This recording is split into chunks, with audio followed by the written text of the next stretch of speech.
Hey, welcome to another episode of Driving Sheep with Jeff. On today's episode, I'm going to talk to you about LKQ and most of your U-Pull-It yards. They have websites where they upload daily, and I check every day to see if there's a new arrival. I was at work yesterday, so I couldn't make it over here, but LKQ has a 2015 Dodge Charger. It's probably a flood car. It looks like it has a little body damage, but I'm thinking it's been flooded because it's not, it's a pretty nice look from the photos. But I'm going to get in here before the others start pulling a bunch of parts off of it. I'll show you what I bring with me when I go to LKQ. All right, so when I go to LKQ on my off days, this is what I bring. I bring everything. I always bring sunscreen. I already applied it. I'll bring a rope, every kind of tool I could possibly think of. My own wheelbarrow that I've had for 20 years. The old Silverado that I decided to grow old with, which is probably, she might be aging even better than me, I don't know. And while I was loading up, I noticed something else, which is kind of neat. I'll have to ask about it. Came in here, and I think they practice. I think the fire department practices on these vehicles, but it's pretty cool. Because I think I see I think that's a police Charger. I didn't drive by it, I just happened to glance over at it. And I saw this thing I'm gonna have to inquire about. I know a lot of times this had passed through somebody else's hands. This car here belonged to somebody else after it was a police car, for sure. This is like an old 2006 to 2009.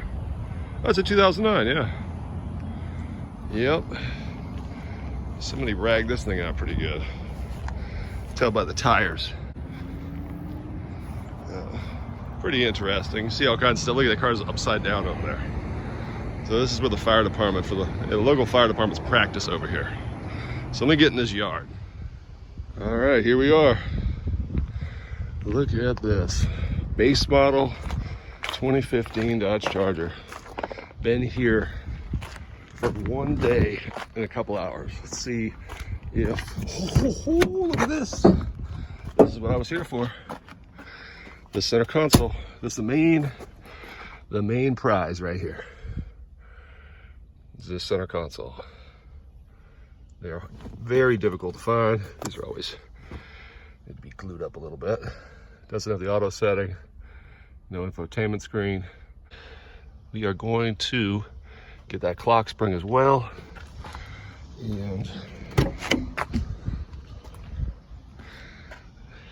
it does have the more desirable cloth seats, but I'm gonna leave that alone. Let somebody else get that trunk interior. I need that and all this trunk lining because it's not the same.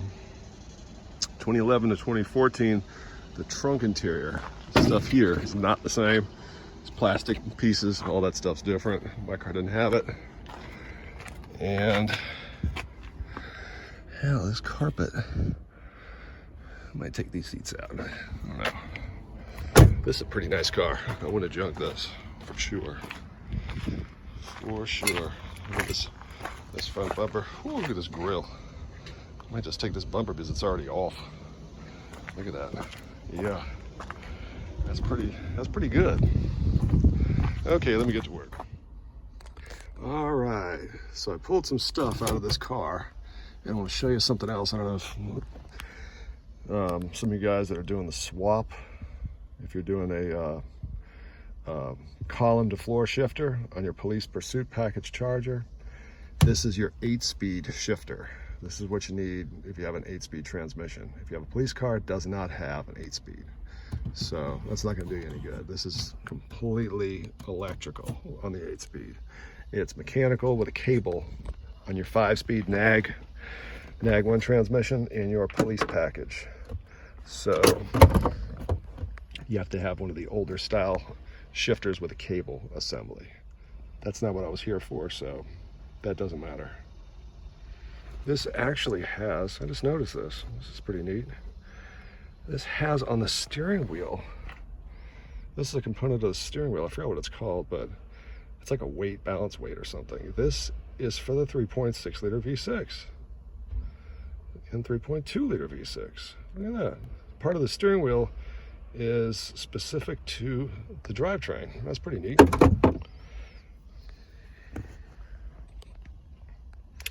All right, I'm gonna continue getting the rest of this carpet out.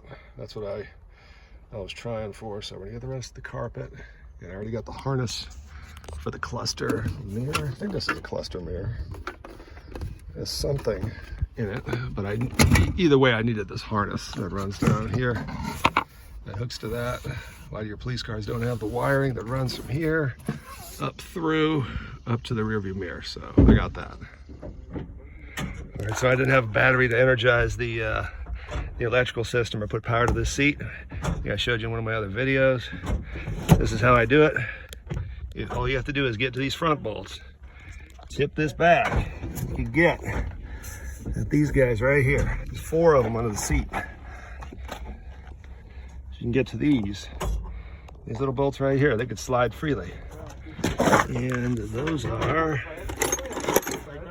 I think it was they're the T27s. Got a couple of different ones. Let's see if the T27. Yeah, they're T27s. So if you got you have to have a T27 handy to get to these. But we're gonna lift this seat out of here. I'm gonna get these carpets. You can see this thing's been here for a day and a half.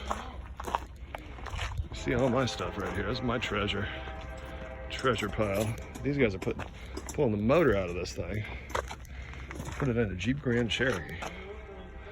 These guys been here all of 10 minutes. They almost got the motor out of this thing. Impressive. So let me get back to work and pull the rest of these carpets out for one of my next projects. All right, so I got everything I need out of this thing. And this is my method when I'm getting big stuff, a lot of stuff. I use the 2 wheelbarrow method all the way up there. That's how I do it. I'm gonna try to get a deal on this bumper because it's got all these accessories in it, but it is cracked in a couple spots. So I'm gonna see if I can't get a deal on it. It depends on who I talk to. The console, whole carpet for a project, a future project, because when you have the car, you can never get good carpet. And I know a lot about this car already just from looking at it. My friends that came in here to get this engine, they did the smart thing. You always want to check your oil pan. And they checked inside the oil pan and they found this. So the motor's blown. So this car has an accident on it, which could be deceiving. You don't ever just assume that because there's an accident, that's why it's here, right? And I always leave stuff for the next guy. So if they want it, everything's dry and clean. I don't leave the shit laying all. I don't leave stuff laying all over the ground. And I try to put everything neatly back in the car. This belonged to a U.S. Army Staff Sergeant, I think, because we had that was in the car. And the mileage. Yeah, you always, if you're looking for a motor or transmission, this car, I always do this. You always check this right here. You just go in the car and you look, see how many miles and when last time it was serviced. This one's got 107,000, so it probably wasn't maintained very well. Judging by the fact that it had, I mean, it's totally blown. It had water in the oil. So, see what kind of deal I can get on this stuff. And this car's only been here a day and a half. And this is at the LKQ, You Pull It Yard in Savannah, Georgia. All right, so it was a fun day out here at LKQ. I got everything I needed. $217 worth of warranty on my clock spring. Show you what this looks like. And, oh yeah, and what you need to bring. Yeah, always make sure, look at this. I paid $100 for this bumper. It came with everything I needed. It's got the impact absorber, grills. It's got a little hole in it, but these bumpers are really desirable. I got this center console I'm gonna have to do a little work to, but look at the armrest. You never find them that clean. This car had 107,000 miles. I got the carpets because every time I need carpets, I can't seem to find them. I'll be able to pressure wash this stuff really nice. And I got my trunk lining. I got the interior for my trunk. So, and that was pretty clean. And of course, you always want to bring some rope with you, mainly just for inside the yard so you can put stuff on wheelbarrows. I actually had a gentleman help push my second wheelbarrow, because I use two. I use this one here to carry my tools, and use the one that was just already out there to haul all this stuff back. But you gotta have rope, tie it down. Okay, and you have to bring a clean shirt. If you want to get some food afterwards, you gotta bring you a nice clean shirt. And now I'm gonna take my old 20, I've had this truck for 21 years. Take this thing out to eat. So thanks for watching. If you like this video, please like, share, and subscribe. Thanks.